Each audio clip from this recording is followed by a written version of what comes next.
1장을 또 낭독하겠습니다. 요한계시록 1장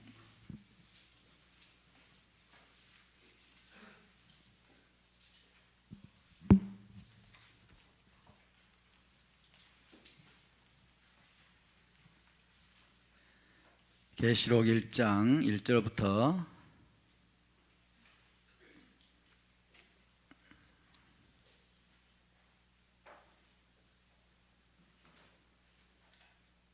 8절까지 다 같이 한 목소리로 봉독하겠습니다. 예수와 마시아크의 계시라. 이는 하나님이 그에게 주사 반드시 속히 일어날 일들을 그 종들에게 보이시려고 그의 천사를 그 종 요한에게 보내어 알게 하신 것이라. 요한은 하나님의 말씀과 예수와 마시아크의 증거 곧 자기가 본 것을 다 증언하였느니라. 이 연의 말씀을 읽는 자와 듣는 자와 그 가운데 기록한 것을 지키는 자는 복이 있나니 때가 가까움이라. 요한은 아시아에 있는 7 교회에 편지하노니 이제도 계시고 전에도 계셨고 장차 오실 이와 그의 보좌 앞에 있는 7 영과 충성된 증인으로 죽은 자들 가운데서 먼저 나시고 땅의 임금들의 머리가 되신 예수와 마시아크로 말미암아 은혜와 평강이 너에게 있기를 원하노라. 우리를 사랑하사 그의 피로 우리 죄에서 우리를 해방하시고 그의 아버지 하나님을 위하여 우리를 나라와 제사장으로 삼으신 그에게 영광과 능력이 세세토록 있기를 원하노라. 아멘. 볼지어다 그가 구름을 타고 오시리라. 각 사람의 눈이 그를 보겠고 그를 찌른 자들도 볼 것이요 땅에 있는 모든 족속이 그로 말미암아 애곡하리니 그러하리라. 아멘. 주 하나님이 이르시되 나는 알파와 오메가라. 이제도 있고 전에도 있었고 장차 올 자요 전능한 자라 하시더라. 아멘. 자, 이번 주 토라 포션의 제목이 베샬라크입니다. 베샬라크 해봅시다. 베샬라크. 히브리어로 베이트 쉰 라메드 그리고 헤트가 되겠습니다. 베샬라크. 보낼 때의 뜻입니다. 보낼 때 베샬라크. 베샬라크는 11번째 재앙이라고 할 수 있는 홍해의 기적이 기록되어 있죠. 11번째 재앙, 10번째 재앙이 장자의 죽음이라고 한다면 홍해의 기적은 11번째 재앙이라고 할 수 있습니다. 11번째 재앙, 홍해의 기적을 통해서 애굽 군대를 모조리 홍해에 몰살시키고 애굽의 속박으로부터 이스라엘에게 완전한 자유를 주신 사건을 기록하고 있습니다. 이스라엘이 애굽으로부터 완전한 자유를 얻는 내용이 기록이 되어 있습니다. 자, 이스라엘이 홍해 바다를 건넌 사건, 이스라엘이 홍해 바다를 건넌 사건은 무엇에 비유될까요? 침례에 비유됩니다. 침례. 테빌라라고 하는, 테빌라, 히브리어로 테빌라라고 하는데 홍해 바다를 건넌 사건은 침례에 비유가 됩니다.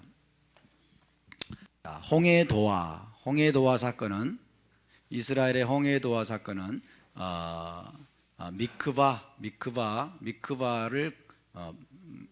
물속에 들어간 거죠. 그래서 침례에 비유가 됩니다. 미크바, 침례라고 하는 것은 두 가지 의미가 있습니다. 침례는 두 가지 의미가 있는데 옛사람의 죽음이에요. 옛사람의 죽음.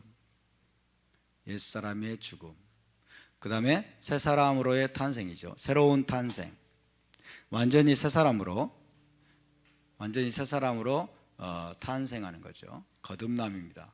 born again, 다시 태어나는 것. 그래서 이스라엘이 홍해를 건너기 전에는 애굽인이었어요. 애굽인. 물론 이제 노예였습니다. 바로의 노예였습니다. 자유케 됐지만 완전한 자유인이 아니었죠. 그러나 홍해를 건넌 후에는 완전히 새 사람이 되죠. 자유인입니다. 자유인. 말 그대로 자유인으로 거듭나는 사건입니다. 바로의 노예였는데 이제 하나님의 종으로 완전히 새롭게 태어나는 그런 모습을 보여주는 것이 바로 홍해도화 사건입니다. 과거에는 노예였지만은 이제는 자유인으로, 과거에는 바로의 노예였지만은 홍해를 건넌 후에는 하나님의 종으로, 하나님만을 섬기는 하나님의 종으로 완전히 새롭게 태어나는 그런 사건이었음을 믿으시기 바랍니다. 하지만 거듭 말씀드리지만은 6월절과 출애굽 사건은 구원 여정의 시작일 뿐이다. 구원 여정의 시작일 뿐이고 결코 완성이 아니었다는 사실을 기억해야 됩니다. 홍해를 건너자마자 본격적인 훈련이 시작됩니다. 홍해를 건너자마자 구원의 여정이 본격적으로 펼쳐집니다. 하나님의 특별한 훈련의 과정이 시작이 됩니다. 구원의 완성을 향해 가는 여정에서 하나님은 이스라엘을 어떤 존재로 만들기를 원하실까요? 구원의 완성을 향해서 가는 여정에서 하나님은 이스라엘을 향해서 어떤 모습을 꿈꾸고 계실까요? 거룩하고 정결한 신부를 꿈꾸고 계신 겁니다. 거룩하고 정결한 신부로 이스라엘을 만들기 위해서 하나님은 홍해를 건너자마자 혹독한 훈련, 혹독한 여정, 혹독한 고난과 훈련의 과정을 하나님께서 준비해 놓고 계셨습니다. 그것을 우리가 기억해야 됩니다. 아무리 혹독하고 아무리 가혹하고 아무리 힘들어 보이는 그 시험과 환난이라 할지라도 여러분, 거룩하고 정결한 신부로 만들기 위해서 하나님께서 경륜적으로 예비해 놓으신 과정임을 믿으시기 바랍니다. 그래서 이스라엘이 진정한 이스라엘, 거룩하고 정결한 신부죠. 진정한 이스라엘로 세워지는 데는 많은 시간이 걸리고 또 많은 훈련과 연단의 과정을 거쳐야 되는데, 그것을 한마디로 말하면 Holiness Training이라고 할 수 있습니다. Holiness Training, 거룩의 훈련이다. 그래서 홍해를 건넌 직후부터 이제 끝, 이게 아니고 이제 시작입니다. 홍해를 건넌 직후부터 이제 새로운 시작, 훈련의 과정이 새롭게 펼쳐지게 되는데, 그것을 한마디로 뭐라고요? Holiness Training, 거룩의 훈련이 펼쳐진다는 것을 기억하시기 바랍니다. 아멘. 그리고 그 거룩의 훈련을 위해서 주신 매뉴얼이 바로 구체적인 율례와 법도, 즉 토라입니다. 토라의 말씀을 통해서 하나님은 이스라엘 백성들을 거룩의 훈련 여정으로 이끄시는 것입니다. 그런데 하나님은 토라를 출애굽기 20장이 되기도 전에 이미 15장에서부터 주시기 시작하십니다. 왜? 15장에서부터 홍해를 건넌 직후부터 훈련이 시작됐기 때문에, 홍해를 건넌 직후부터 홀리니스 트레이닝, 거룩의 훈련이 시작됐기 때문에. 할렐루야. 그래서 15장에서부터 하나님은 토라의 초기 버전, 그죠? 토라의 초기 버전이라고 할 수 있는 하나님의 규례와 법도를 주셔서 이스라엘을 시험하십니다. 이스라엘을 훈련하신다고 말해요. 이스라엘을 훈련하기 시작하십니다. 할렐루야. 찾아볼까요? 출애굽기 15장 25절에서 26절입니다. 출애굽기 15장 25절에서 26절. 홍해를 건넌 감격은 엄청난 것입니다. 그래서 노래를 부르죠. 홍해를 건넌 감격은 너무나 엄청나고 너무나 정말 압도적인 것이었기 때문에 노래를 부르면서 춤을 추면서 기뻐하지만은 그것도 잠시입니다. 이제 훈련이 시작됩니다. 자, 출애굽기 15장 25절 26절 시작. 모세가 여호와께 부르짖었더니 여호와께서 그에게 한 나무를 가리키시니 그가 물에 던지니 물이 달게 되었더라. 거기서 여호와께서 그들을 위하여 법도와 율례를 정하시고 그들을 시험하실세 이르시되 너희가 너희 하나님 나 여호와의 말을 들어 순종하고 내가 보기에 의를 행하며 내 계명에 귀를 기울이며 내 모든 규례를 지키며 내가 애굽 사람에게 내린 모든 질병 중 하나도 너희에게 내리지 아니하리니 나는 너희를 치료하는 여호와임이라. 할렐루야. 하나님은 거기서 그들을 위해서 법도와 율례를 이제 정해 주시기 시작하십니다. 법도와 율례, 그리고 너희가 내 계명에 귀를 기울이고 내 모든 규례를 지키며. 그래서 하나님의 계명, 하나님의 규례, 하나님의 법도와 율례를 지금 이제 홍해를 건넌 직후부터 이스라엘에게 주기 시작하십니다. 우리 기독교적인 사고로는 이스라엘을 괴롭히기 시작하는 거죠. 그렇죠? 무거운 멍에, 율법은 무거운 멍에다 가지고 이 홍해를 건넌 직후부터 하나님이 이스라엘을 괴롭히기 시작하시네. 이게 아니고 이스라엘을 지금 하나님이 홍해를 건넌 직후부터 무슨 훈련? 거룩의 훈련. 거룩의 훈련 코스로 여러분 이끄시는 것을 믿으시기 바랍니다. 훈련이 시작됐다는 뜻입니다. 무엇으로 훈련하십니까? 토라의 말씀으로 훈련하십니다. 순종의 훈련이고 이것이 거룩의 훈련입니다. 할렐루야. 그래서 토라의 초기 버전이라고 할 수 있는 이제 법도와 율례를 주시고, 그 다음에 본격적인 토라의 말씀은 다음 주 토라 포션 이트로죠.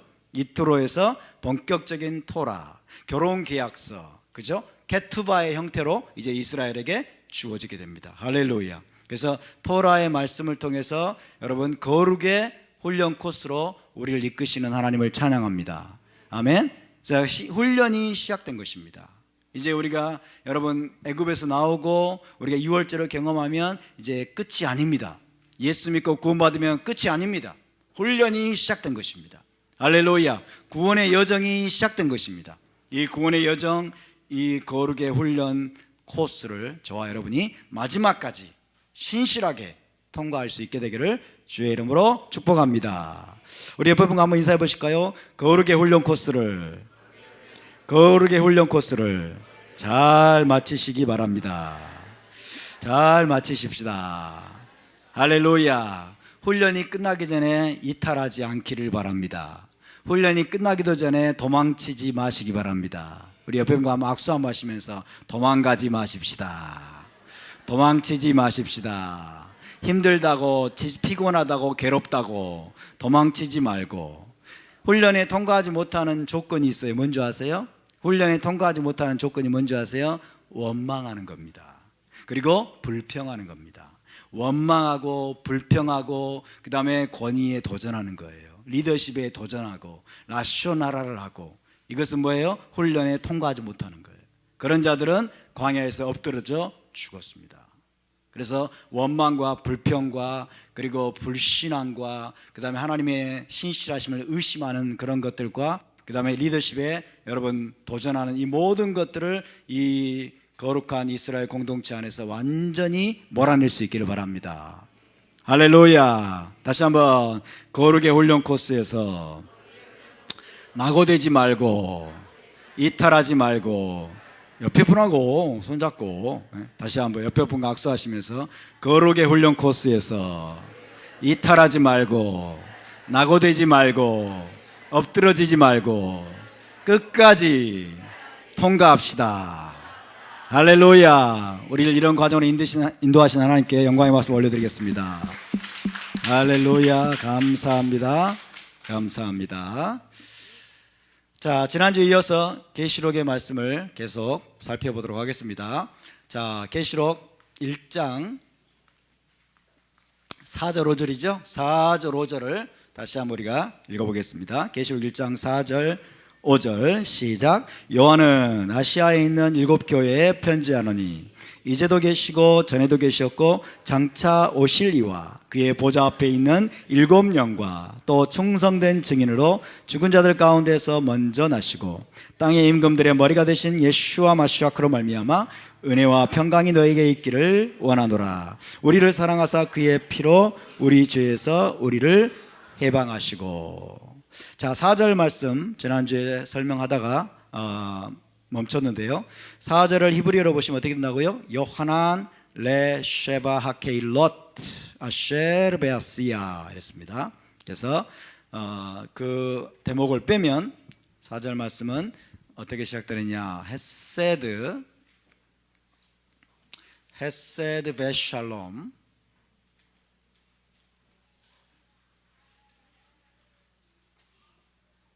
헤세드 베샬롬 라켐 이렇게 시작됩니다.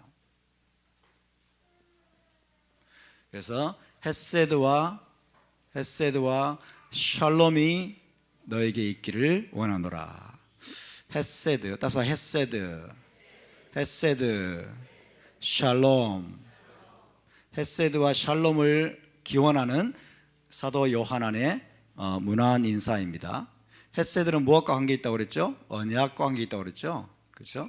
언약에 기초한, 언약으로부터 나오는 하나님의 사랑, 하나님의 끝없는 애정, 하나님의 끝없는 애정, 하나님의 친절, 하나님의 은총, 하나님의 호의, 하나님의 헌신, 언약적인 헌신을 헤세드라고 합니다. 이런 의미들을 담고 있습니다. 하나님과 이스라엘, 하나님과 메시아 공동체는 언약 관계로 묶여져 있습니다. 맞습니까? 언약 관계로 묶여져 있기 때문에 그 언약에 대한 하나님의 헌신으로부터 나오는 무한한 사랑, 끝없는 사랑이, 끝없는 하나님의 호의가, 은총이 너에게 있기를 원하노라. 그런 의미입니다. 샬롬. 자, 두 번째로 헤세드 베 샬롬인데, 샬롬. 답사 샬롬. 샬롬. 샬롬이라고 하는 것은 기본적으로 온전함이라는 의미를 가지고 있어요. 온전함, 완전함. 그래서 온전하고 완전한 것은 메시아 왕국입니다. 메시아 왕국을 가리킵니다. 메시아 왕국과 에덴 동산을 생각나게 만드는 중요한 단어가 바로 샬롬이죠. 샬롬.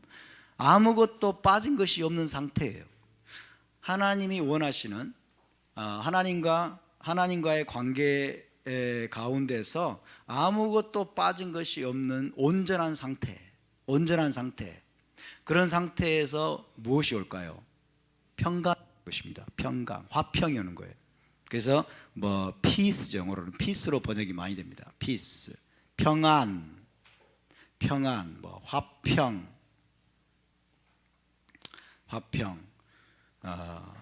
그 다음에 웰빙, 복지 이런 뜻도 있고요. 복지.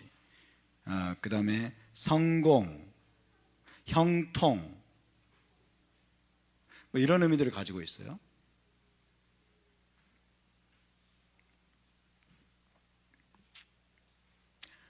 헤세드 베 샬롬. 따라서 헤세드 베 샬롬. 헤세드 베 샬롬. 그래서 은혜와 평강, 헤세드와 샬롬이 너에게 있기를 원하노라. 이것은 1세기에 아주 일반적인 유대적인 인사였습니다. 유대적인 문안 인사였고 또 하나님께 기원하는 그런 내용이었습니다. 사도 바울의 서신에 이런 내용이 많이 나오고, 그 다음에 사도 베드로도 이런 문안 인사를 사용했습니다. 헤세드와 샬롬이 너에게 있기를 원하노라.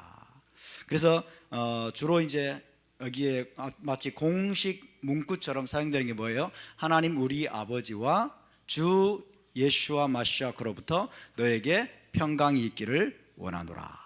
하나님 우리 아버지와 주 예수와 마시아크로부터 너희에게 헤세드와 샬롬이 있기를 원하노라 라는 표현들이 자주 사용이 됐습니다. 자주 사용이 됐어요. 그런데 이제 예수와와 사도 바울의 이제 말씀을 살펴보면은 이 샬롬을 어떤 의미로 사용을 했느냐? 모든 근심, 걱정, 두려움을 뛰어넘는 어떤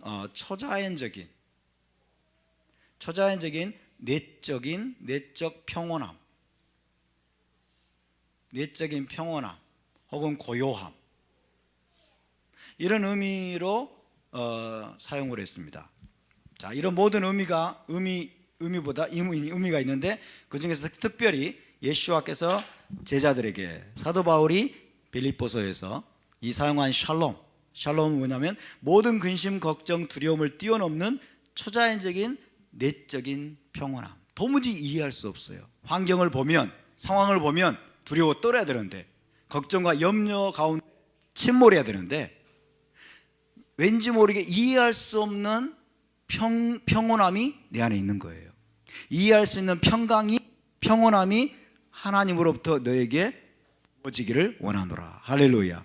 이것이 우리 주님이 말씀하셨던 것이고, 이것이 사도 바울이 이야기했던 것입니다. 그래서 제가 지난주에 요한복음 14장 27절을 말씀드렸죠.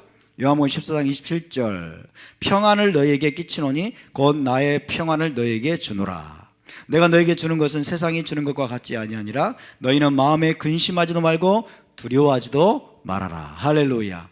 자, 예수와께서 지금 십자가에 못 박혀서 나는 이제 죽을 것이고 나는 너희를 떠날 것이다.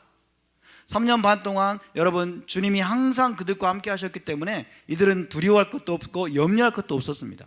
근데 이제 주님이 자기들이 메시아로 믿고 따랐던 예수와잖아요, 그죠? 제자들이 메시아로 믿고 3년 반 동안 모든 것을 의존하면서 따랐는데 그분이 이제 떠난다는 거예요. 그분이 떠난다고 하니까, 그것도 십자가에 못 박혀 죽으신다고 하니까 제자들은 얼마나 근심이 되고 걱정이 되고 두려웠겠어요. 그렇죠? 그럴 때 주님이 말씀하십니다. 샬롬을 너에게 주노라. 나의 평안을 너에게 끼치노니. 이것은 세상이 알 수도 없고 세상이 줄 수도 없는 것이다. 할렐루야. 세상적인 평안은 오래 못 갑니다. 그죠? 세상 사람들이 빌어주고 사람들로 인해서 오는, 혹은 세상의 것들로부터 오는 일시적인 안도감과 이 평안이라고 하는 것은, 여러분, 이것은 금방 날아가 버려요. 그러나 예수와께서 지금 나의 샬롬을 너에게 주노니 너희는 근심하지도 말고 걱정하지도 말아라 라고 말씀하시는 겁니다.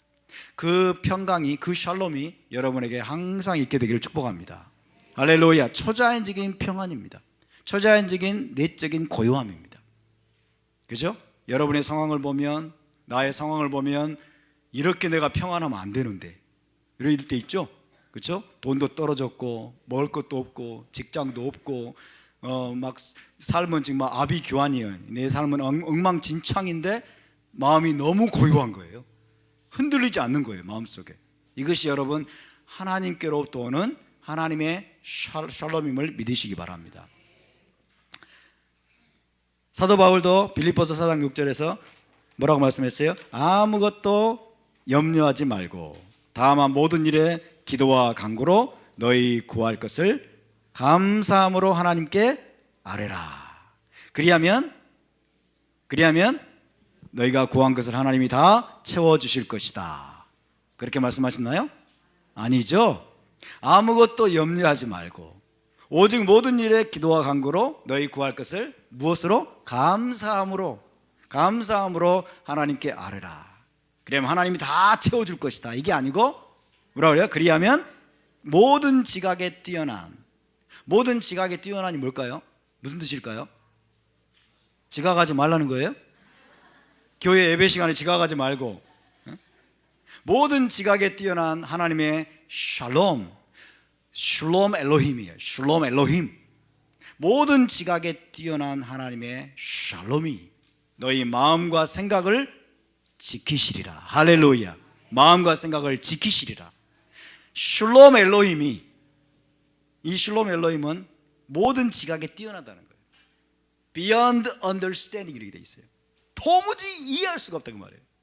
사람의 머리로는, 우리의 계산으로는 이해할 수 없는 샬롬 엘로힘, 하나님의 샬롬이 너희 마음과 생각을 가득 채워주실 것이다. 지켜주실 것이다. 할렐루야. 그런 샬롬을 날마다 누리시기를 바랍니다. 우리가 여러분 정말 하나님 앞에 구할 게 많죠. 정말 우리가 기도할 게 많고 간구할 것도 많습니다. 우리가 필요도 많습니다. 그러나 여러분 우리가 기도할 때 하나님 우리의 모든 문제를 다 해결해 주시는, 그것보다 더 근본적인 하나님의 응답은 뭐냐면, 여러분 그 우리의 상황이 변화되지 않고 우리의 문제도 변화되지 않고 우리의 환경이 개선되지도 않는데 중요한 것은 하나님이 나를 변화시켜 주십니다. 나를 변화시켜 주세요. 내 마음과 생각을 초자연적인, 도무지 이해할 수 없는 샬롬으로, 그분의 평온함으로, 평강으로 우리를 가득 채워주시는 겁니다. 할렐루야. 모든 걱정, 근심, 염려, 두려움을 뛰어넘는 내적인 깊은 평온, 깊은 고요함, 이것이 하나님께로부터 오는 것입니다. 그것이 바로 샬롬이에요. 샬롬. 여러분, 이 샬롬이 여러분에게 날마다 누려질 수 있기를 주의 이름으로 축복합니다. 계시록 1장 4절 5절에서 지금 요한이 기원하고 있는 샬롬도 바로 이것입니다. 헤세드 베 샬롬. 여러분 한번 생각해 보시기 바랍니다. 요한계시록이 기록되던 당시에 로마 제국에 있던 메시아 공동체가 어떤 상황 가운데 처해 있었습니까? 황제 숭배 광요, 기억나시죠? 황제 숭배, 로마 제국에 있는 모든 이방인 신자들은 황제 숭배를 여러분 강제 당했습니다.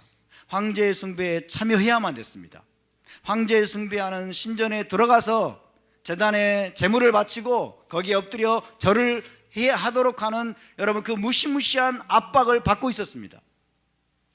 황제 숭배를 거부하는 자들은 언제 끌려가서 무시무시한 고문을 당하고 죽임을 당하거나 학살을 당하거나 혹은 쫓겨날지 모르는 그 두려움과 공포 속에 이들이 처해 있었다 그 말입니다. 그런 상황 속에서 여러분 사도 요한이 헤세드 베 샬롬 라케, 너에게 헤세드와 샬롬이 있기를 원하노라. 할렐루야. 그렇게 여러분 그들에게 문안 인사를 하고 기원을 하는 것입니다. 하나님의 사랑과 평강이, 하나님의 은혜와 평온함이 이성을 초월하는 도무지 이해할 수 없는 초자연적인 샬롬이, 내적인 평온함이 너에게 있기를 원하노라 라고 하는 인사인 것입니다. 자, 여기서 우리는 한 가지 질문을 던져야 됩니다.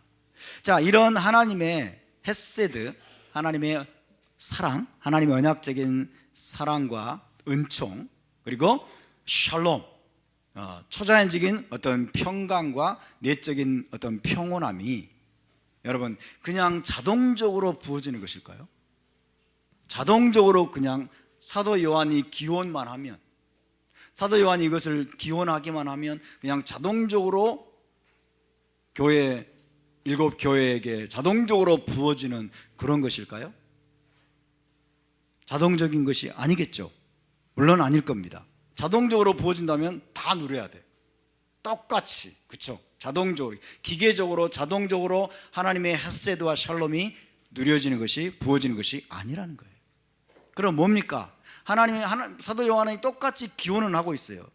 자, 하나님의 헤세드와 샬롬이 너희에게 있기를 원하노라. 똑같이 기원을 하는데 어떤 사람들은 엄청난 헤세드와 샬롬을 누리고 어떤 사람은 전혀 누리지 못하고 전혀 이것을 체험하지도 못하는 사람들이 많을 수 있습니다. 그렇다면 여러분, 하나님의 헤세드와 샬롬을 누릴 수 있는 열쇠는 뭘까요? 그들과 언약을 체결한 하나님을 그들이 믿고 의지하는 겁니다. 하나님을 믿고 의지하는 그 믿음을 가져야 됩니다. 그 믿음으로 하나님을 의지하고 신뢰하면서 하나님께 순종하는 삶을 살아야 되는 것입니다.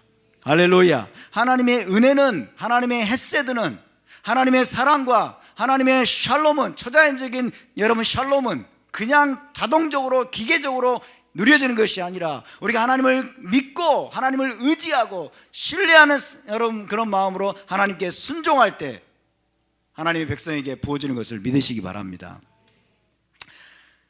뿐만 아니라 여러분, 하나님을 아는 지식이 중요합니다. 하나님을 아는 지식. 하나님을 아는 지식이, 다시 말하면 하나님을 더 깊이 알면 알수록, 하나님을 깊이 알면 알수록, 그래서 하나님을 더 신뢰하고 그분을 더 의지하면 의지할수록 헤세드와 샬롬은 더 넘치도록 부어진다는 거예요. 넘치도록 부어진다. 그래서 중요한 건 뭐냐? 하나님을 아는 지식입니다. 하나님을 얼마나 알고 있는가? 하나님을 얼마나 깊이 알고 있는가? 하나님을 얼마나 더 온전히 알아가고 있는가? 하나님을 아는 지식, 하나님을 아는 분량은 나는 어느 정도인가? 여러분, 하나님을 깊이 알면 알수록, 하나님을 더 깊이, 하나님 아는 지식이 우리 안에 더 풍성하게 있으면 있을수록 우리가 하나님을 더 온전히 신뢰하게 됩니다. 하나님을 온전히 의지하게 됩니다. 할렐루야. 그렇다면 하나님의 헤세드와 샬롬이 그 사람을 온전히 여러분 사로잡게 될 것을 믿으시기 바랍니다. 자, 베드로후서 1장 2절을 보겠습니다. 베드로후서 1장 2절. 자, 빠른 속도로 찾아주시기 바랍니다. 베드로서 1장 2절에서 사도 베드로는 이렇게 기원을 하고 있습니다. 베드로서 1장 2절 시작. 하나님과 우리 주 예수와를 알므로 은혜와 평강이 너에게 더욱 많을지어다. 할렐루야. 하나님과 예수, 우리 주 예수와를 알므로 말해요. 알므로 은혜와 헤세드와 샬롬이 너에게 더욱 넘칠지어다 말해요. 더욱 넘칠지어다. 무슨 말이에요? 우리가 하나님을 알면 알수록, 하나님 아는 지식이 우리 안에 풍성하면 풍성할수록, 하나님을 더 깊이 알아가면 알아갈수록 우리가 하나님을 더 신뢰하게 됩니다. 더 하나님을 의지하게 됩니다. 더 온전한 믿음으로 하나님께 반응하게 됩니다.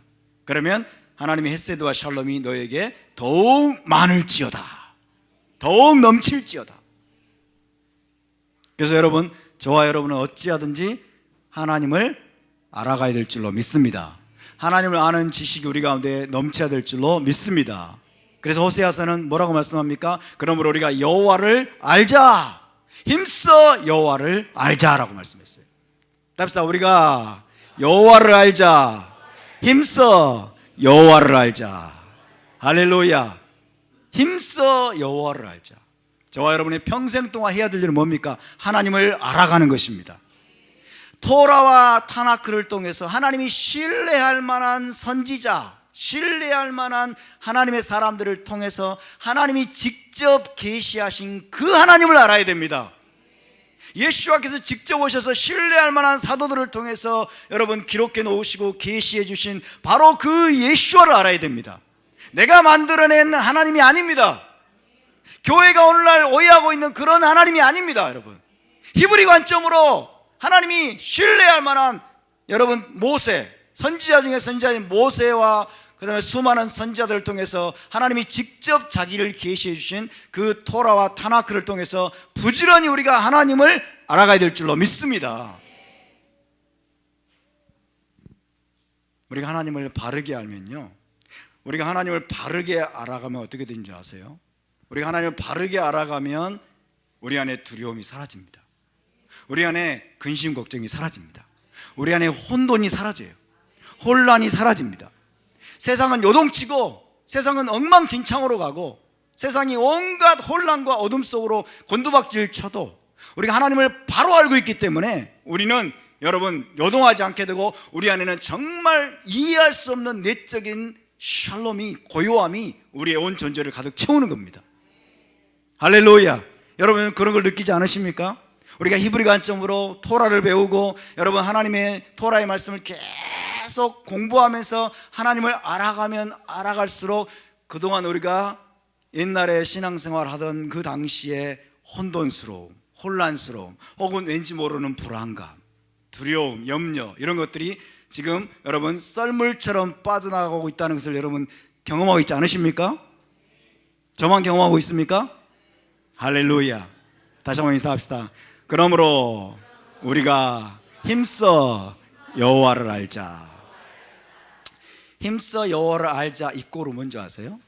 호세아서에서 몇 장입니까? 6장 3절인데 힘써 여호와를 알자라는 말은 뭐냐면 힘써 토라를 알자 그 말이에요. 힘써 토라를 알자. 호세아 당시에 여러분 이스라엘 백성은 여호와를 아는 지식이 너무나 빈곤했습니다. 하나님을 도무지 알지 못했어요. 하나님을 도무지 알지 못하니까 어떤 일이 벌어진 줄 아세요? 바알과 아세라와 온갖 우상들을 끌어들였어요. 온갖 우상들을 숭배했어요. 그래서 여호와도 부르고 바알도 부르고 아세라도 부르고 여호와도 섬기고 바알과 아세라와 밀곰과 온갖 가증한 우상들도 섬기고. 여러분 그러면 그건 여호와를 아는 것일까요? 모르는 것일까요? 여호와를 모르는 거예요. 호세아 당시에 이스라엘 백성들은 여호와 하나님을 도무지 알지 못했어요.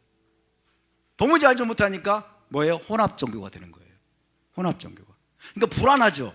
하나님 모르니까 불안하니까 온갖 잡신을 다 섬기는 거예요. 아무 놈이나 하나 걸려라 그러죠. 그렇죠? 아무 신이나 하나 걸려서 나를 좀 도와줘라 그 말이에요.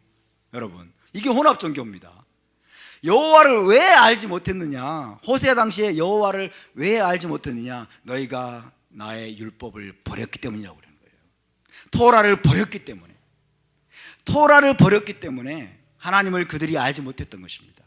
우리가 하나님을 제대로 바르게 할 수 있는 여러분 길은 하나님의 토라를 부지런히 공부하는 것입니다. 하나님의 토라에 나와 있는 그 하나님을 알아야 됩니다. 토라에서 하나님이 계시하신, 하나님이 직접 자기를 알리시고 자기를 보여주신 그 하나님을 우리가 알아가야 될 줄로 믿습니다. 너희가 우리 주 하나님, 우리의 아버지 하나님과 주 예수와를 알므로 하나님의 헤세드와 샬롬이 너에게 더욱 많을지어다, 더욱 넘칠지어다. 할렐루야. 하나님을 알아가면 알아갈수록, 하나님을 깊이 알아가고 깊이 체험하고 하나님 아는 지식이 우리 안에 충만하면 충만할수록 우리는 끄떡하지 않습니다. 우리는 요동하지 않습니다. 그리고 무엇이 우리를 지배하게 됩니까? 하나님의 헤세드와 샬롬이 우리를 지배하게 되는 걸 믿으시기 바랍니다. 할렐루야. 자, 여기서 우리가 한 가지 기억해야 될 것이 있습니다. 자, 이게 뭐냐면요, 헤세드와 샬롬, 이 헤세드와 샬롬은 항상 함께 간다는 거예요. 헤세드와 샬롬.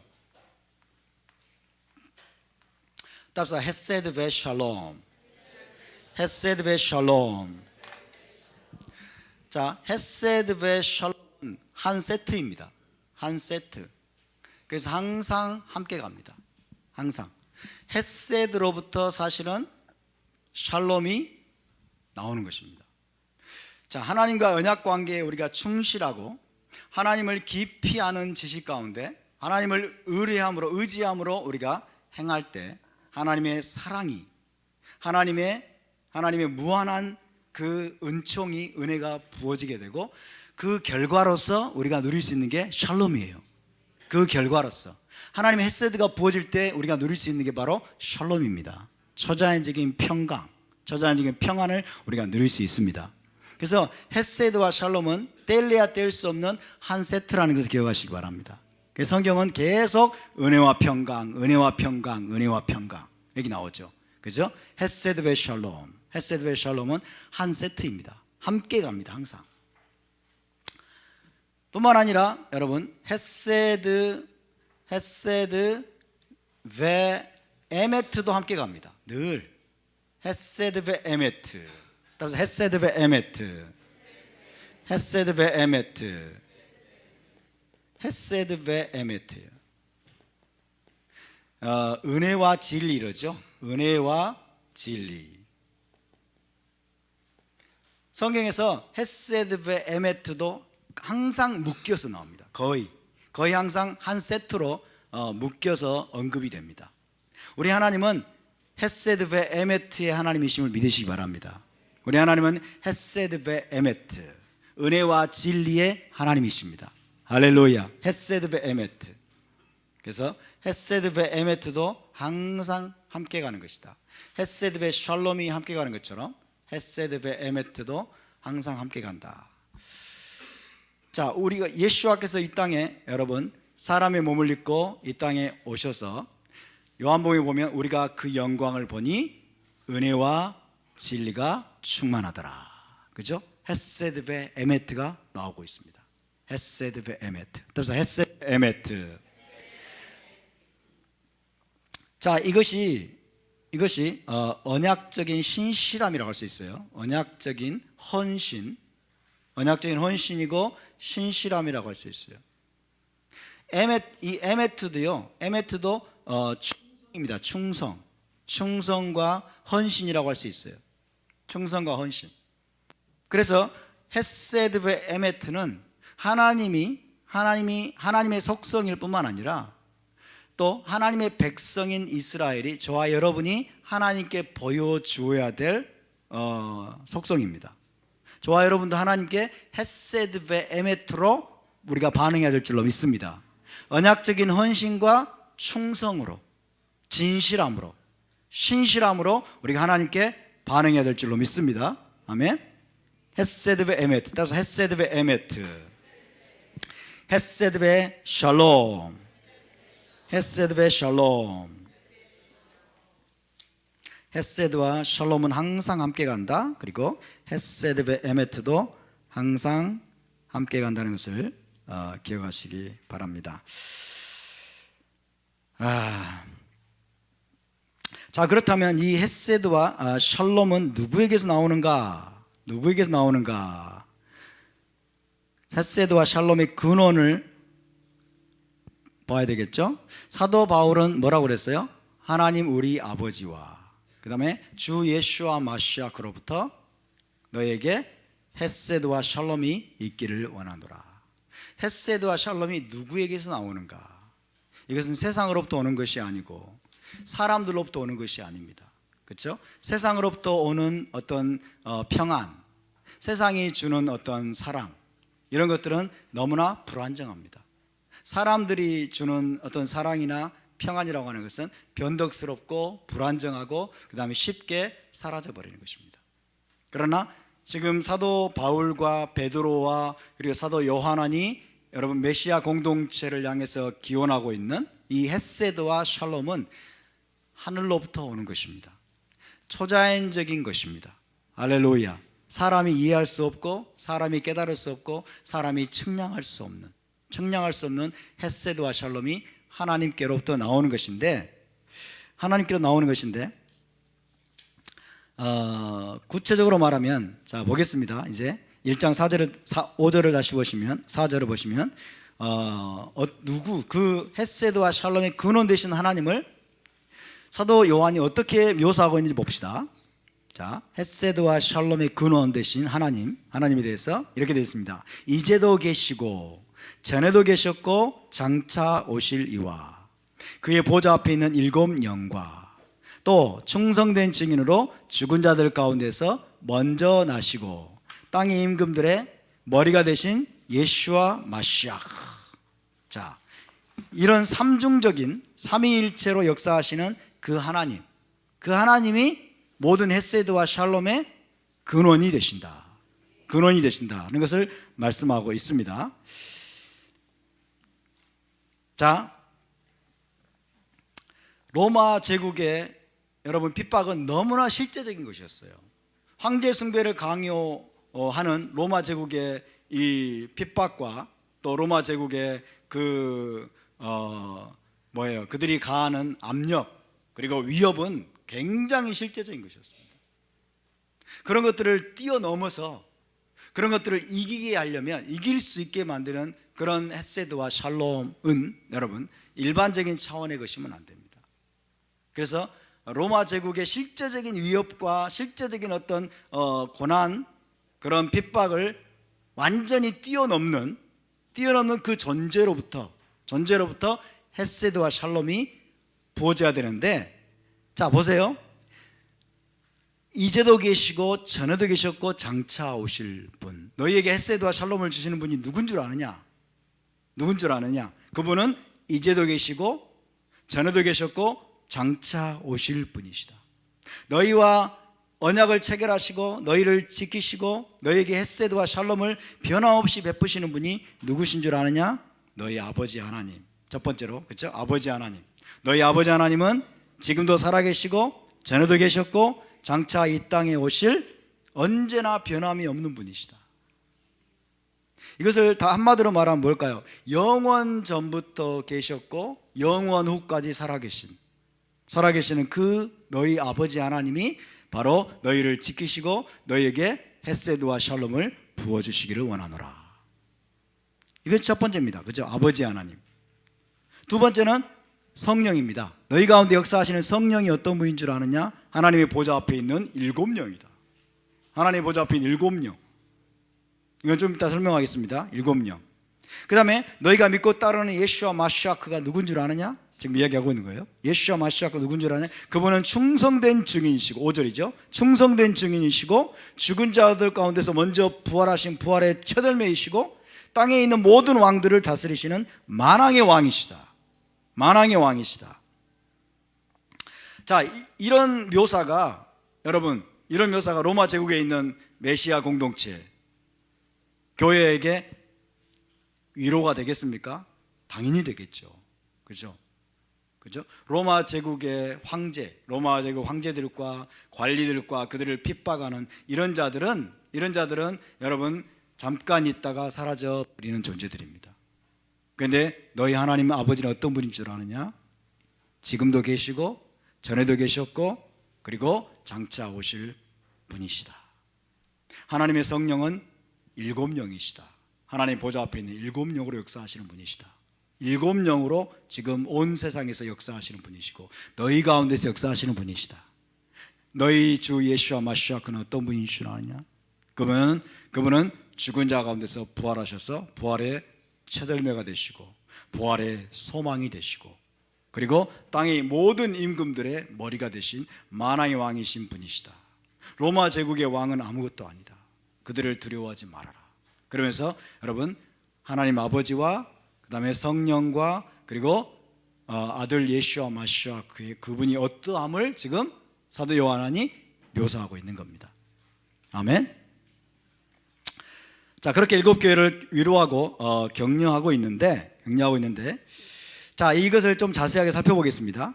아시아의 일곱 교회 메시아 공동체에게 헤세드와 샬롬을 주시는 분, 샬롬의 근원이 되시는 그 분에 대한 묘사를 다시 한번 우리가 좀 살펴보겠는데요.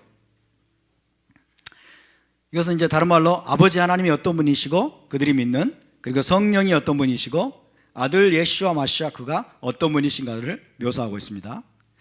아버지에 대해서는 제가 충분히 설명을 드렸습니다. 기억나시죠? 아버지 하나님 이제도 계시고 전에도 계셨고 장차 오실 분. 히브리어로 뭐예요? 하호베, 베 하야, 베 야보. 까먹으셨어요? 다시 한번 하호베, 베 하야, 베 야보. 지금도 계시고, 그죠? 로마 제국에서 핍박을 받고 있는 지금도 너희 가운데 살아계시고 우리 가운데 살아계시고, 그 다음에 베하야 전에도 계셨고 베야보 장차 오실 분이 바로 너희 아버지 하나님이시다. 할렐루야. 두 번째로 성령입니다. 두 번째로 그의 보좌 앞에 있는 일곱 영. 따라서 그의 보좌 앞에 있는 일곱 영. 그의 보좌 앞에 있는 일곱 영. 자, 메시아 공동체에게 헤세드와 샬롬을 부어주시는 근원이 되시는 그 분이 누구시냐? 두 번째로는 그의 보좌 앞에 있는 일곱 영이에요. 자, 여러분, 이 표현은 신약 성경에만 특별히 익숙해 있는 크리스찬들에게는 상당히 낯선 개념입니다. 상당히 낯선 개념이에요. 저도 처음에는 일곱 영이란 말이 너무나 낯설고 이상하게 느껴졌어요. 일곱 영? 그러니까 히브리 관점을 모르면 일곱 영이란 이 표현은 너무 낯선 거예요. 이게 이해하기 힘든 거예요. 일곱 영이 도대체 뭐야? 일곱 영이. 여러분 이거 아세요? 일곱 영이란 표현이 성경을 통틀어서 일곱 영이란 표현이 요한계시록에만 나오고 있어요. 요한계시록에만. 그러니까 우리 크리스찬들은, 일반 크리스찬들은 일곱 영이라는 말이 무엇을 의미하는지 모릅니다. 저도 몰랐어요. 너무 혼란스러워요. 일곱 영은 지금 성령을 묘사하는 거거든요. 성령을 지금 사도 요한이 일곱 영이라고 묘사하고 있어요. 하나님의 보좌 앞에 있는 일곱 영. 그래서 요한계시록에만 일곱 영이라는 표현이 나오는데 이 일곱 영은 뭐냐? 하나님의 일곱 영, 즉 성령을 가리킨다는 것을 뒤에서 다시 한번 설명을 해주고 있습니다. 성경을 한번 찾아볼까요? 요한계시록 4장 5절입니다. 4장 5절. 요한계시록에만 나온 표현이 일곱 영이에요. 일곱 영. 요한계시록 4장 5절. 4장 5절. 독특한 표현입니다. 아주 독특한 표현. 그래서 요한계시록을 안 읽은 사람들은, 우리 크리스찬들 요한계시록 안 읽죠. 잘 겁나세요. 겁나. 이단 될까봐. 이단 될까 겁나고 두려워가지고 요한계시록 안 읽어요. 그러니까 일곱 영 그럼 못 알아먹어요. 왜 성령 일곱 영이지? 이해가 안 되는 거예요. 자, 4장 5절 읽습니다. 시작. 보좌로부터 번개와 음성과 우레소리가 나고 보좌 앞에 켠 일곱 등불이 있으니 이는 하나님의 일곱 영이라. 보좌 앞에 켠 일곱 등불이 있대요. 보좌 앞에 일곱 등불이 켜져 있대요. 근데 이것이 하나님의 일곱 영이래요. 하나님의 일곱 영, 하나님의 seven spirits of God. 하나님의 일곱 영. 이것은 다른 말로 하나님의 성령입니다. 하나님의 성령. 자, 하나님의 일곱 영을 자, 이 구절을 하나님의 보좌 앞에 등불이 켜져 있어요. 7개의 등불이 켜져 있는데 이것이 하나님의 일곱 영인데, 하나님의 성령인데, 이것을 히브리 관점을 전혀 모르는 크리스찬들은 어떻게 이해할까요? 어떻게 이해할까요? 굉장히 예술적인 기름 부음이 많다고 하는 영성 사역자가 이것을 그림으로 표현한 것이 있습니다. 제가 한번 보여드리겠습니다. 하나님의 일곱 영을 이렇게 표현했어요. 하나님의 일곱 영을 이렇게 표현했어요. 7개 맞잖아요. 어린 양이 있고 하나, 둘, 셋, 넷, 다섯, 여섯, 일곱. 그죠? 이게 헬라적인 관점으로 그린 그림이에요. 헬라적인 관점으로 그린 그림입니다. 하나님의 일곱 영. 이것만 봐도 막 이제 크리스찬들은 막 오우 이러죠. 도대체 왜 이렇게 배치를 했는지 모르겠어요. 또 5장 6절을 봅시다. 계시록 5장 6절. 계시록 5장 6절. 5장 6절 시작. 내가 또 보니 보좌와 네 생물과 장로들 사이에 한 어린 양이 서 있는데 일찍이 죽임을 당한 것 같더라. 그에게 7뿔과 7눈이 있으니 이 눈들은 온 땅에 보내심을 받은 하나님의 일곱 영이더라. 하나님의 일곱 영. 보좌 앞에 있는 일곱 영. 이것은 분명히 하나님의 일곱 영. 다시 말하면 하나님의 성령입니다. 하나님의 성령을 지금 사도 요한이 일곱 영이라고 묘사하고 있어요. 일곱 영이라고. 이해되십니까? 근데 이것은 사도 요한이 보좌 위로 끌려 올라가서 환상 가운데 본 일곱 영입니다. 환상 가운데 본 일곱 등불이 켜져 있는데 여러분 그 일곱 등불이 바로 하나님의 일곱 영이라고 하는 것을 하나님 깨닫게 하셨겠죠? 그래서 그 성령을 일곱 영으로 묘사하고 있어요. 근데 이렇게 그려버리면 곤란하다 이거예요. 이렇게 그리면은 완전히 우리를 오도하는 거예요. 완전히 우리를 빗나가게 만드는 거예요. 요한계시록에서 사용된 모든 언어들과 요한계시록의 모든 용어들, 그 다음에 요한계시록에서 사용되어 있는 모든 개념들은 전부 다 어디에서 가져온 것이다? 토라와 타나크에서 가져온 것입니다. 자, 그러면 사도 요한이 일곱 영이라는 개념을 자기가 만들어냈을까요? 아닐까요? 일곱 영이라는 걸 사도 요한이 만들어낸 게 아니에요. 이것도 토라 혹은 타나크 어딘가에서 여러분 있는 것을 사도 요한이 지금 가져온 겁니다. 그죠? 그래서 다 연결이 되게 돼 있어요. 토라와 선지서와 그 다음에 복음서와 그리고 요한계시록까지, 창세기부터 요한계시록까지 성경은 하나로 연결되어 있음을 믿으시기 바랍니다. 하나로 관통하고 있음을 믿으시기 바랍니다. 그래서 우리는 창세기를 읽을 때에도 요한계시록을 볼 수 있어야 되고, 요한계시록을 읽을 때에도 우리는 토라와 선지서를 우리가 다 떠올릴 수 있어야 됩니다. 할렐루야. 하나로 연결되어 있어요. 하나로 쫙 관통하고 있어요. 그러니까 토라와 선지서를 우리가 잘 알면 알수록 계시록은 너무나 쉽게 이해가 될 수 있는 거예요. 성령이 일곱 영이라는 그 개념이 어디에 나오느냐? 이사야서 11장에 나오고 있습니다. 자, 봅시다. 이사야 11장. 이사야 11장에서 이 일곱 영이라는 개념이 나온다는 것도 우리 크리스천들은 잘 모릅니다. 이사야 11장 2절을 찾아봅시다. 이사야 11장 2절. 장차 메시아에게 부어질 하나님의 영에 관한 예언입니다. 메시아에게 부어질 하나님의 영, 하나님의 성령에 관한 예언인데, 이사야 11장 2절. 자, 시작. 그의 위에 여호와의 영, 곧 지혜와 총명의 영이요 머략과 재능의 영이요 지식과 여호와를 경외하는 영이 강림하시리니. 누구 위에? 메시아 위에. 그렇죠? 그래서 이것을 메시아의 영이라고 합니다. 메시아의 영, 메시아의 영에 관한 예언이 이사야 11장 2절인데, 이 영은 분명히 성령이에요. 할렐루야. 분명히 성령인데 이것을 7가지로 지금 묘사하고 있는 거예요. 일곱 가지로 묘사하고 있기 때문에 이것이 바로 일곱 영이라는 개념이 여기서부터 나온 겁니다. 이해되십니까? 그러니까 일곱 영이라는 것은 사도 요한이 창조해낸 개념이 아니에요. 사도 요한이 자기 마음대로 만들어낸 개념이 아니에요. 이미 하나님이 토라와 선지서에서 말씀하신 모든 용어들과 개념들을 그대로 사도 요한이 지금 요한계시록에서 사용하고 있다는 것을 우리가 알아야 됩니다.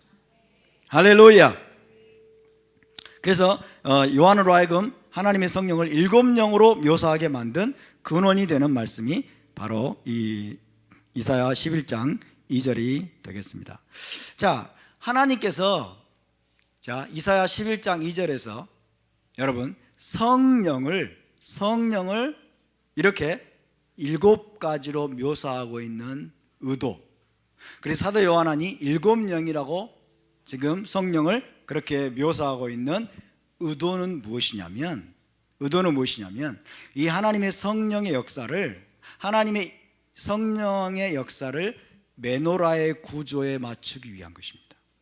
메노라가 그래서 중요합니다. 메노라의 구조에 정확하게 하나님이 지금 맞추어서 이사야서에서 말씀하시고 요한계시록에서도 말씀하고 계시는 거예요. 아멘? 일곱이 그냥 나오는 게 아니라고요. 메노라의 구조에 맞추기 위해서 하나님이 지금 이 일곱 영이라는 개념을 지금 말씀하고 있습니다. 왜? 일곱이 뭐니까? 완전수니까. 일곱이 완전수니까. 그래서 보좌 앞에 등불 켠 것이 있으니 이것은 하나님의 일곱 영이더라. 이것은 이런 일곱 등불이 아니고 뭘까요? 이런 겁니다.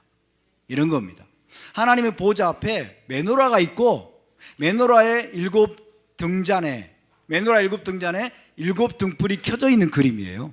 할렐루야. 이 메노라의 일곱 등불이 뭐냐? 무엇을 상징한다고 말이에요? 하나님의 일곱 영을 상징한다고 말이에요. 할렐루야. 여러분, 이 메노라는 일곱 가지 혹은 일곱 등잔으로 이루어져 있는데 이 메노라는 하나님의 완전한 창조를 나타냅니다. 7일 동안에 하나님이 창조를 완성하신 하나님의 완전한 창조를 나타낼 뿐만 아니라 또 뭐예요? 하나님이 이루실 구속의 완성을 상징합니다. 하나님의 구속의 완성, 7은 완성입니다. 구속의 완성. 하나님의 구속의 완성을 가져오실 분이 뭐예요? 성령이라는 거예요. 하나님의 구속을 완성하실 성령. 그래서 완전하게 역사하시는 하나님의 영, 이것을 일곱 영이라고 표현하고 있습니다. 자, 이것이 바로 메노라입니다. 메노라. 그래서 요한이 보좌 앞에 끌려 올라가서 어린 양이 있고 거기에 일곱 등불 켠 것이 있는데, 그러면 우리는 즉각적으로 메노라를 떠올려야 돼요.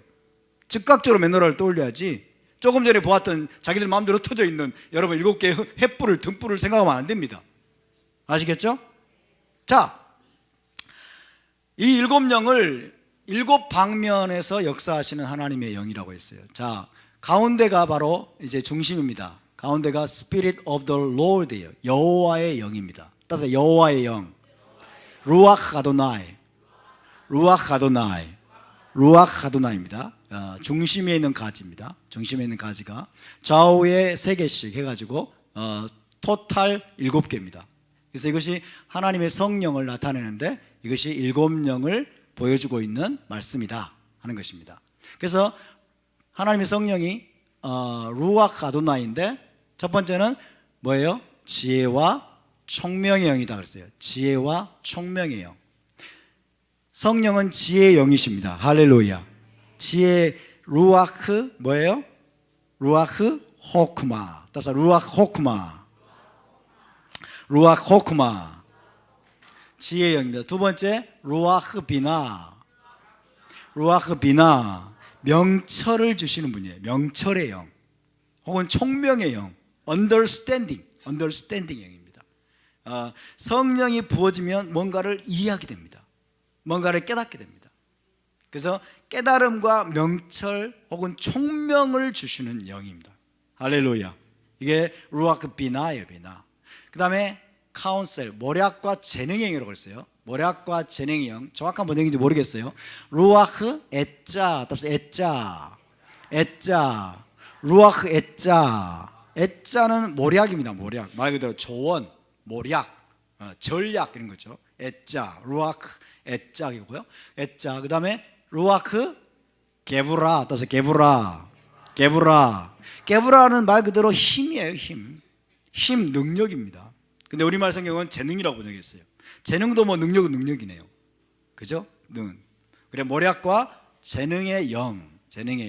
그 다음에 지식과 여호와를 경외하는 영이죠. 여호와를 경외케 하는 영입니다. 그 지식은 루아크 다트입니다. 따라서 다트 지식입니다. 지식, 하나님을 아는 것, 지식. 그 다음에 이르아트 아도나이. 따라서 이르아트 아도나이.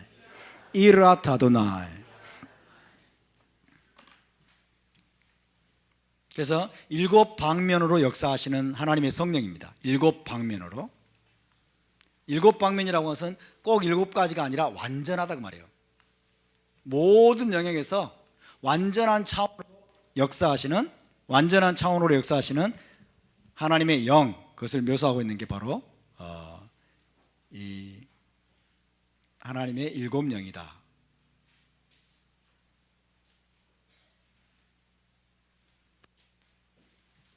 그래서 보좌 앞에 7 등불 켠 것이 있으니 이것은 메노라가 켜져 있다.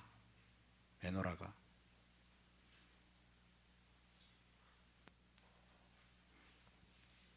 그림이 좀 되네요. 자, 제가 적어드리겠습니다. 루아흐 아도나이. 여호와의 영입니다. 루아흐 아도나이. 그 다음에 이제 쭉 더 루아흐 호크마. 따라서 루아흐 호크마가 지혜입니다. 지혜. 호크마. 그 다음에 루아흐 비나. 따라서 비나. 루아흐 비나. 비나는 명철입니다. 총명. 루아흐 에짜. 따라서 루아흐 에짜. 그 다음에 루아흐 게브라. 따라서 루아흐 게브라. 그 다음에 루아흐 따아트. 그 다음에 여기는 루아흐 이르아트 아도나이. 친절하게 히브리어도 써드리겠습니다. 히브리어를 우리가 잘 알아야 됩니다. 따라서 호크마. 비나는 이렇게 됩니다. 비나이다가 아니에요. 비나. 따라서 비나. 에짜는 아인 짜대 해입니다. 에짜. 따라서 에짜는 모략, 카운슬, 영어로 카운슬, 모략, 조언, 충언 이런 뜻이 됩니다. 게브라. 자, 게브라는 김멜 베이트 바브 레시해. 게브라는 마이트, 힘입니다. 힘. 마이트 혹은 파워 이렇게 됩니다. 그 다음에 따트는 지식입니다. 지식. 따라서 따트. 그 다음에 이르아트 아도나이.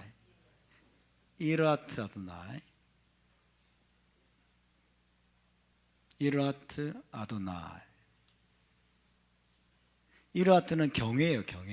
경외. 이르아트 아도나이. 여호와를 경외하게 하는 영. 여호와를 경외하는 마음을 부어주는 영. 이것이 하나님의 영이 하는 일입니다. 자, 그래서 이런 7가지 방면은 모든 영역입니다. 모든 영역, 모든 방면에서 역사하시면서 뭐예요? 하나님의 구속의 완성을 가져오시는 하나님의 영. 아멘. 이것을 7영이라고 말합니다. 7영을 해서 성령의 다른 표현이다. 성령을 구체적으로 지금 표현하고 있는 것인데 이것이 이사야서 11장 2절에서 가져오고 있는 것입니다. 그래서 그냥 성령이라고 표현하는 것보다는 7영이라고 표현하면 즉시 이것을 생각나게 만들어요. 즉시 이것을 생각나게 만들고 이것이 여러분 로마 제국에 있는 교회에게 큰 위로가 되겠죠. 로마 제국의 실제적인 아마 위로가 될 것입니다. 그래서 그의 보좌 앞에 있는 일곱 영 이렇게 되어 있습니다. 그의 보좌 앞에 있는 일곱 영.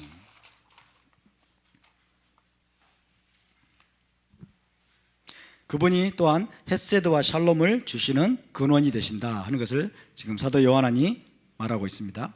그런데 이 일곱 영은 세븐 스피릿이라고 하는데, 세븐 스피릿, 일곱 영은 또 다른 차원에서 보면 하나님의 보좌 가까이에서 섬기는 일곱 천사를 의미할 수도 있습니다.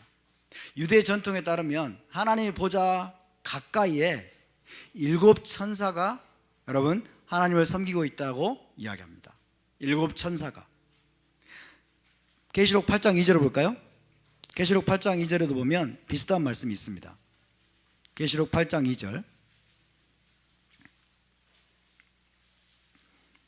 계시록 8장 2절 시작. 내가 보매 하나님 앞에 일곱 천사가 서 있어 일곱 나팔을 받았더라.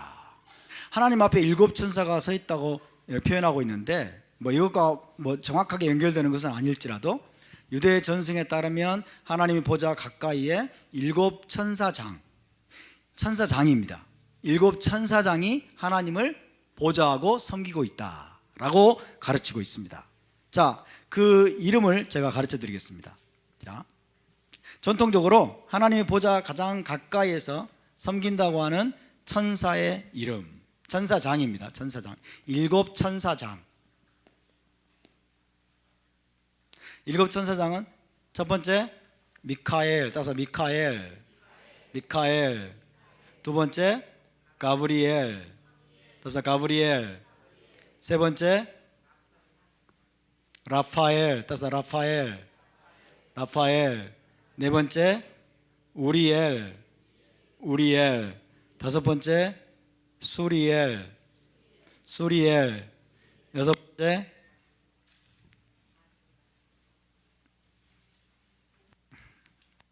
머리가 이렇게 안 좋아가지고. 자, 여섯 번째는 파누엘. 따라서 파누엘. 일곱 번째 예히엘. 다섯 번째, 여섯 번째, 일곱 번째는 전승에 따라 조금씩 이름이 다릅니다. 근데 아마 네 번째까지는 거의 일치하는 것 같아요.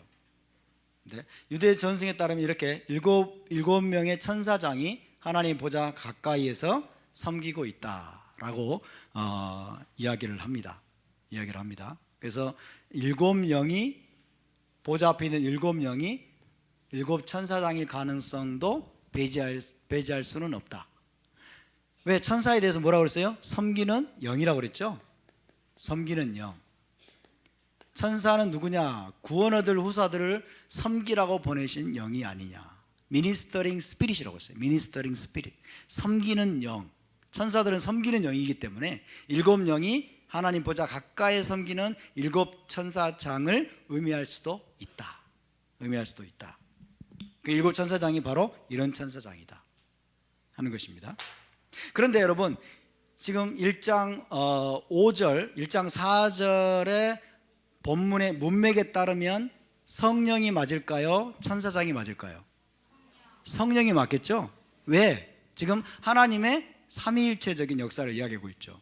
그죠? 하나님에 대해서 지금 묘사하고 있는 것이기 때문에 이것은 천사장이라고 하기보다는 지금 하나님의 일곱 영, 즉 성령을 지금 묘사하고 있는 내용으로 보는 것이 더 정확한 해석이라고 할 수 있겠습니다. 이런 것은 참고로 여러분 그냥 알아두시기를 바랍니다. 자, 이제 아버지 하나님을 사도 요한은 얘기했고요. 그 다음에 성령에 대해서 이야기했습니다. 지금 뭐예요? 헤세드와 샬롬을 주시는 근원이 되시는 분을 지금 묘사하고 있습니다. 다음으로는 이제 헤세드와 샬롬의 근원 되신 분 아들 예슈아입니다. 아들 예슈아를 사도 요한이 어떻게 묘사하고 있느냐. 5절을 함께 읽어보겠습니다. 시작. 또 충성된 증인으로 죽은 자들 가운데서 먼저 나시고 땅의 임금들의 머리가 되신 예슈아 마시아흐로 말미암아 은혜와 평강이 너에게 있기를 원하노라.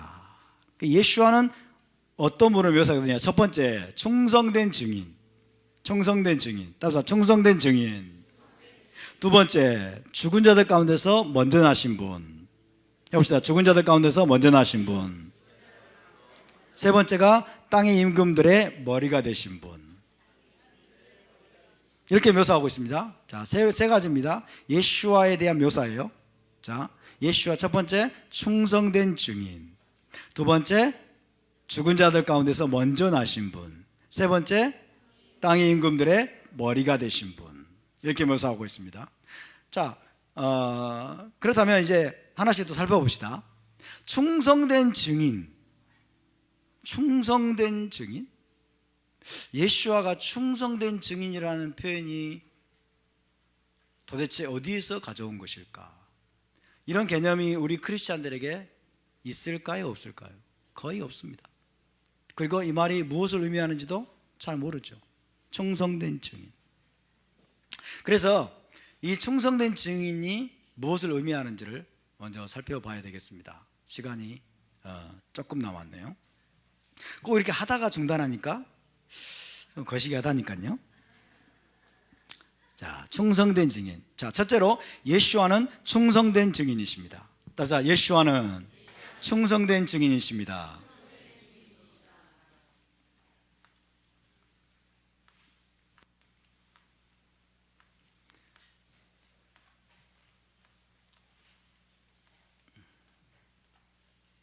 히브리어 성경을 보면 이렇게 되어 있습니다. 에드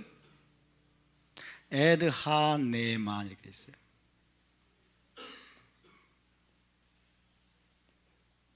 따라서 에드 하네만 이것이 충성된 증인입니다. 충성된 증인.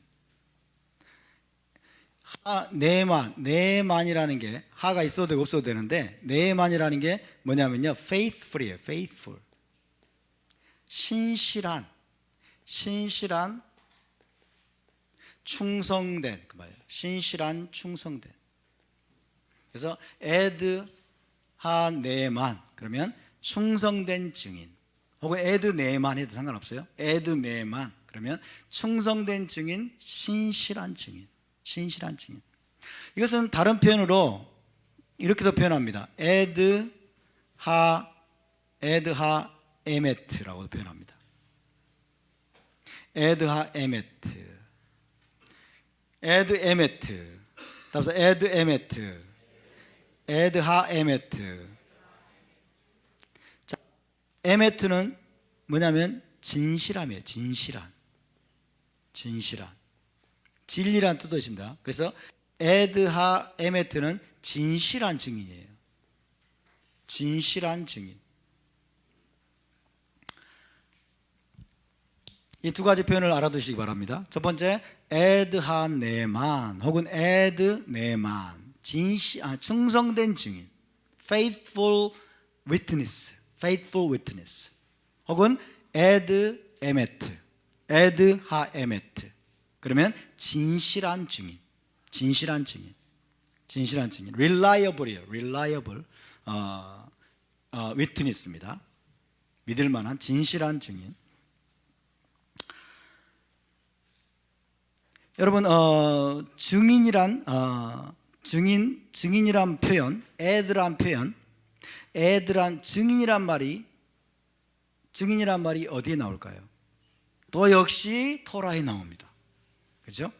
토라에 나오고 그 다음에 타나크에 나오고 있어요. 그러니까 토라와 타나크에서 증인을 지금 사도 요한이 가져온 거예요. 아멘. 토라와 타나크에 있는 걸 또 그대로 인용하고 있어요. 그 중에서도 충성된 증인 혹은 진실한 증인이라는 표현이 토라에 나올까요? 안 나올까요? 나옵니다. 그렇죠? 토라와 타나크에 충성된 증인, 진실한 증인이라는 표현이 나오고 있어요. 그래서 토라에서 혹은 타나크에서 충성된 증인, 진실한 증인이 무엇이냐, 어떤 존재냐 하는 것을 우리가 이해해야 될 필요가 있습니다.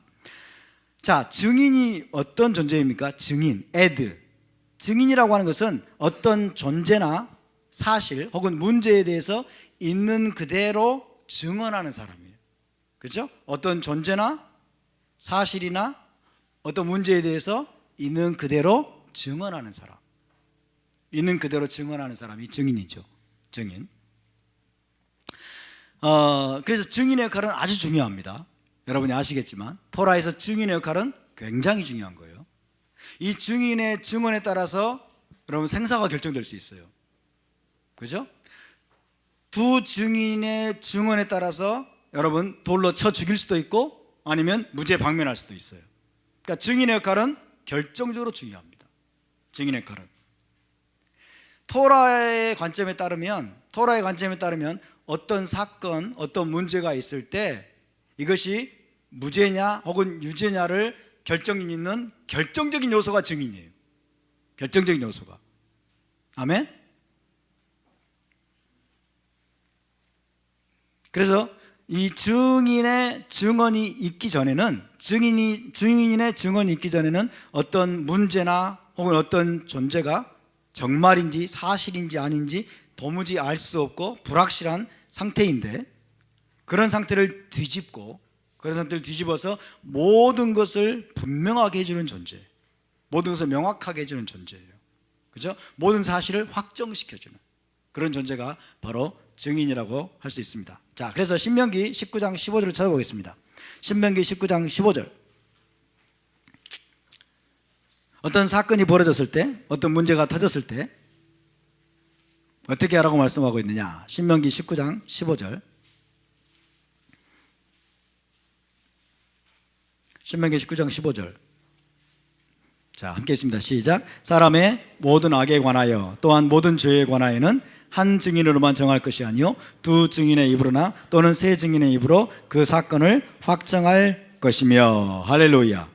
자, 어떤 사건이 벌어졌어요. 범죄 사건이 벌어졌을 때 두세 증인의 증언으로 사건이 확정되는 거예요. 그죠? 그러니까 증인의 역할은 뭐예요? 사건을 확정짓는 거예요. 유죄든지 무죄든지를 여러분 결정지을 수 있는 파워를 가지고 있어요. 그런 중요성을 지금 여기서 말씀하고 있어요. 증인의 역할. 증인의 역할이 너무 중요하다.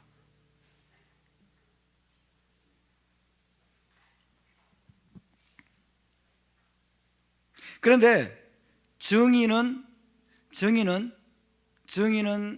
가장 중요한 요소를 갖추고 있어야 돼요. 증인이 갖춰야 될 핵심적인 덕목, 핵심적인 요소는 뭘까요?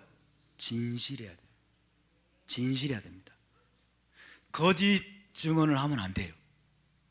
거짓말을 하면 안 됩니다. 아멘? 거짓말을 하면 안 되고 증인은 오직 진실만을 말하고 그 다음에 진리만을 말해야 돼요. 진리만을. 그게 바로 진실한 증인이에요. 진실한 증인. 혹은 충성된 증인. 충성된 증인, 진실한 증인의 역할이 너무나 중요하다. 너무나 중요하다 하는 것입니다.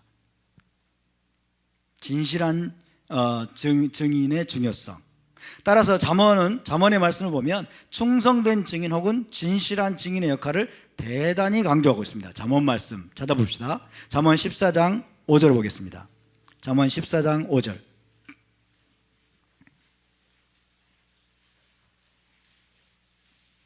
증인이 거짓되거나 증인이 진실하지 못하면, 거짓을 말하면 그것은 사람을 죽입니다. 사람을 죽이고 멸망시킬 수 있어요. 잠언 14장 5절 먼저 읽습니다. 시작. 신실한 증인은 거짓말을 아니하여도 거짓 증인은 거짓말을 뱉느니라. 할렐루야. 자, 증인이 진실을 말하는 게 너무나 중요한 거예요. 생과 사를 결정할 수 있어요. 거짓 증인은 사람을 죽일 수도 있습니다. 그렇기 때문에 여러분, 이것이 십계명에도 들어가 있어요. 그죠? 거짓 증언하지 말지니라. 이 너무 중요하기 때문에. 그래서 진실한 증인의 역할을 이야기해요. 신실한 증인은 거짓말을 아니하여도 거짓 증인은 거짓말을 뱉느니라. 또 14장 25절을 봅시다. 14장 25절 시작. 진실한 증인은 사람의 생명을 구원하여도 거짓말을 뱉는 사람은 속이느니라. 할렐루야. 진실한 증인은 사람의 생명을 구원한대요. 사람의 생명을 죽음의 위협에서, 돌로 쳐 죽임을 당할 수도 있어요. 그 위기에서 사람을 구원하는 거예요. 진실한 증인은. 이 진실한 증인이 히브리어로 에드 에메트입니다. 따라서 에드 에메트. 14장 5절은 에드 에문이랬어요. 에드 에문. 어원은 똑같아요. 에문, 아멘에서 온 겁니다. 에드 에메트.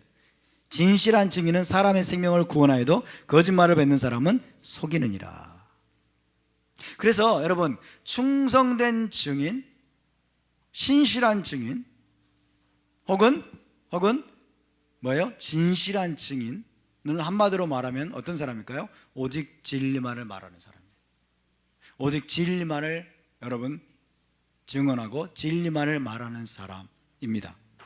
이해되십니까? 진리만을 말하는 사람이라고 할 수 있어요. 잠언 12장 17절도 보겠습니다. 12장 17절. 12장 17절.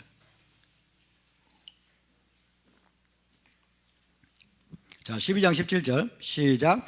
진리를 말하는 자는 의를 나타내어도 거짓 증인은 속이는 말을 하느니라. 진리를 말하는 자, 이게 누구예요? 진실한 증인입니다.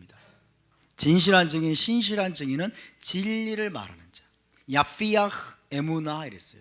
에무나는 진리를 뜻하기도 합니다. 야피야흐 에무나, 진리를 말하는 자. 이 사람은 의를 나타내어도 거짓 증인은 속이는 말을 하느니라. 자, 이런 말씀들을 종합해 보면 자, 여러분, 신실한 증인, 충성된 증인, 혹은 진실한 증인, 이 사람들은 진리를 말하는 사람이에요. 진리를 말하는 사람. 그렇다면 여러분, 사도 요한이 지금 예수와를 충성된 증인으로 묘사하고 있는데, 우리 주 예수와는 어떤 분이십니까? 오직 진리만을 말씀하신 분이다. 아멘. 오직 진리만을 말씀하셨어요. 언제까지? 십자가에 못 박혀 죽을 때까지.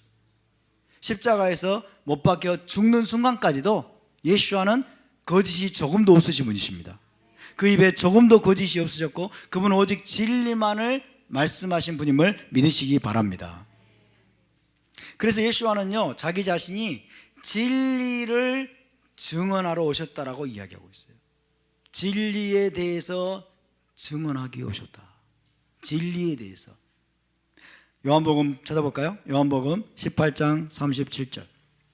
그분은 진리만을 말씀하시고 또 진리에 대해서 증언하신 충성된 증인이셨다.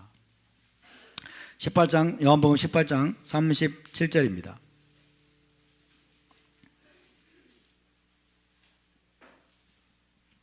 요한복음 18장 37절 시작. 빌라도가 이르되 그러면 내가 왕이 아니냐? 예수와께서 대답하시되 내 말과 같이 내가 왕이니라. 내가 이를 위하여 태어났으며 이를 위하여 세상에 왔나니 곧 진리에 대하여 증언하려 함이로라. 무릇 진리에 속한 자는 내 음성을 듣느니라. 할렐루야. 여러분, 예수와께서 증인으로 오셨다는 것을 믿으시기 바랍니다. 예수와는 증인으로 오셨어요. 무엇에 대해서 증거하게 오셨어요? 진리에 대해서 증거하게 오셨어요. 진리에 대해서 증언. 진리가 무엇이냐? 진리는 하나님이십니다. 진리는 하나님이십니다. 진리는 하나님의 토라입니다. 하나님의 토라입니다. 할렐루야. 그럼 예수와는 무엇 때문에 오셨습니까? 예수와는 하나님 아버지로부터 이 땅에 보냄을 받았습니다. 하나님 아버지로부터 이 땅에 보냄을 받았는데 무엇으로 보냄을 받았어요? 증인으로 보냄을 받으셨어요. 증인으로 진리에 대해서 증언하도록 하나님이 예수와를 보내셨습니다. 진리는 무엇입니까? 먼저는 하나님 자신입니다. 예수와는 이 땅에 오셔서 하나님에 대해서 증언하셨어요. 하나님이 온 세상을 다스리고 계신다. 하나님이 온 세상을 컨트롤하고 계신다. 그리고 너희와 언약을 체결한 이스라엘의 하나님께서 반드시 그 언약을 성취하실 것이다. 할렐루야. 이렇게 예수와께서 여러분 증언하셨던 것을 믿으시기 바랍니다. 하나님께서 주시는 말씀을 그대로 증언하신 분이세요.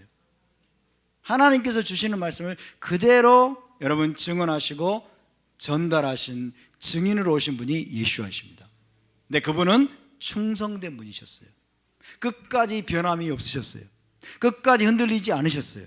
죽기까지 여러분 하나님에 대해서 진리에 대해서 증언하는 일을 그분은 멈추지 않으셨습니다. 아멘. 예수와는 증인으로 오셨다. 증인으로 오셨다. 그분은 얼마나 여러분, 증언하는 일에 충성했느냐? 얼마나 증언하는 일에 신실했느냐? 어느 정도 신실했을까요? 100% 신실하셨습니다. 100%. 그분은 거짓말을 여러분 조금도 하지 않으셨어요. 할렐루야. 충성된 증인, 신실한 증인으로 그분은 오셨습니다. 시간이 많이 지났기 때문에 오늘은 충성된 증인의 맛보기만 했습니다. 아시겠죠? 맛보기만 하시고 오늘 이 정도 나누고 다음 주에 계속해서 나누겠습니다. 자, 우리 함께 일어나서 기도합시다.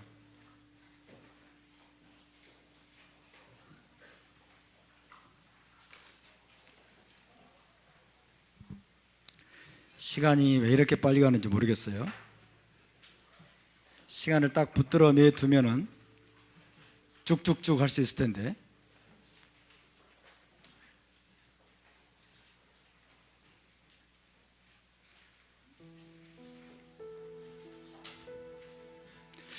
어떤 분이 저한테 그랬어요.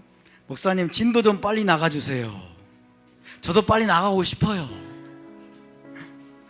이 요한계시록 공부하다 보면 막 흥분이 돼요.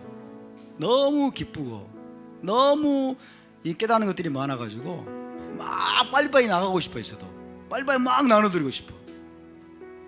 그런데 빨리빨리 나간다고 해서 다 되는 것은 아니다. 시간이 필요합니다. 시간이. 요한계시록의 말씀들이 저와 여러분의 존재 깊은 곳에 여러분 내려갈 수 있기를 바랍니다. 이 말씀들 우리 안에 내면화시켜야 돼요. 내면화시키고 우리의 체질화 시켜야 될 줄로 믿습니다. 우리가 말씀을 듣고 우리가 지금 이 요한계시록을 통해서 하나님을 알아가고 있는 중입니다. 하나님을 알아가고 예수와를 알아가고 있는 거예요. 할렐루야. 그분을 알아가면서 우리가 더욱더 견고한 믿음 위에 서게 되고 저와 여러분이 충성된 일꾼으로 세워져 가는 것을 믿으시기 바랍니다. 그래서 마지막까지 우리가 여러분 이 구원의 여정, 그 다음에 거룩의 훈련의 코스를 저와 여러분이 끝까지 완주할 수 있기를 주의 이름으로 축복합니다. 자, 우리 함께 기도합시다. 그렇습니다. 하나님, 우리가 이 구원의 여정을, 메시아 왕국에 이르는 여정, 에덴 동산을 향하여 가는 이 여정을 우리가 완주하기를 원합니다. 거룩의 훈련 코스를 우리가 주님 다 통과하기를 원합니다. 주님, 우리가 이 모든 과정에서 낙오되지 않게 도와주시고 곁길로 빗나가지 않도록 도와주시옵소서. 하나님의 일곱 영으로 우리를 채워주시옵소서. 하나님의 일곱 영이 우리에게 헷세드와 샬롬을 주시옵소서. 이제도 계시고 전에도 계셨고 장차 오실 우리 아버지 하나님, 그 하나님이 헷세드와 샬롬의 근원이 되십니다. 보좌 앞에 있는 하나님의 일곱 영이 헷세드와 샬롬의 근원이 되십니다. 충성된 증인 되신 예수와 그분이 헷세드와 샬롬의 근원이 되십니다. 우리가 더욱더 하나님을 더 알기 원하고 우리가 더욱더 하나님과 교제하기를 원하고 주님을 아는 분량이 더욱더 깊어지기를 원합니다. 주님, 우리가 계속해서 더 큰 믿음 위에, 더 견고 위에 세워지게 하여 주시옵소서.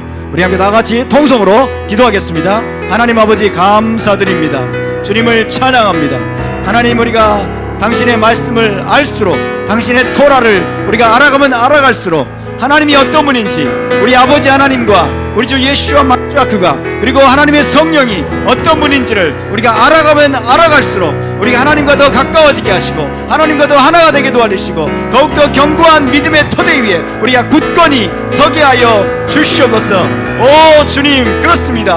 세상이 너무나 어지럽고 세상이 너무나 혼탁하고 또한 아버지여, 적그리스도의 세력들이, 하나님을 대적하는 세력들이 온 세상에 들끓고 있습니다. 우리에게 헷세드와 샬롬이 필요합니다. 초자연적인 평강이 필요합니다. 초자연적인 주님, 우리의 지혜와 우리의 지식을 뛰어넘는, 우리의 이해를 뛰어넘는 주님 깊은 하나님의 샬롬이 우리 모두에게 더욱더 충만하게 부어지기를 원합니다. 그러기 위해서 우리가 토라를 알기 원하고 진리를 알기 원하고 주님 당신의 말씀을 알기 원하고 하나님을 알기 원합니다. 힘써 여호와를 알라. 힘써 여호와를 알자. 주님, 우리가 하나님을 알기를 힘쓰고 예수와 마시아크를 알아가는 일에 더욱더 힘쓰게 하여 주시옵소서.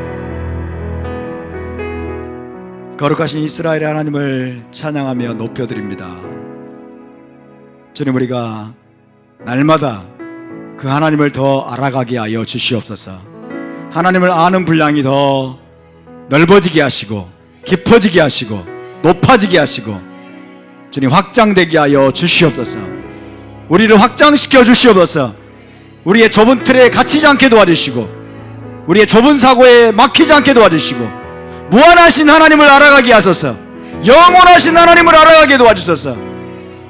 땅의 임금들의 머리가 되시고 만왕의 왕이신 주 예수와라는 지식으로 말미암아 초자연적인 샬롬을 누리게 하시고 헤세드와 샬롬 가운데 걸어가게 하시고 헤세드와 에메트로 하나님께 반응하게 하여 주시옵소서. 감사와 찬양을 올려드리며 거룩하신 우리 주 예수와의 이름으로 기도하옵나이다. 아멘. 제사장의 축복기도로 모든 순서를 마치겠습니다.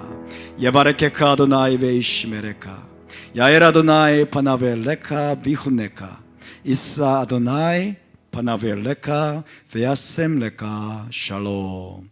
여호와는 내게 복을 주시고 너를 지키시기를 원하며 여호와는 그의 얼굴을 내게 비추사 은혜 베푸시기를 원하며 여호와는 그 얼굴을 내게로 향하여 드사 평강 주시기를 원하노라. 베셈 예슈와 하마시약 사르하 샬롬. 할렐루야. 우리 하나님께 영광의 박수를 드리겠습니다. 샤바 샬롬. 샤바 샬롬. 수고하셨습니다. 감사합니다. 점심을 맛있게 드시고 1시 50분에 히브리어 강의를 시작하겠습니다.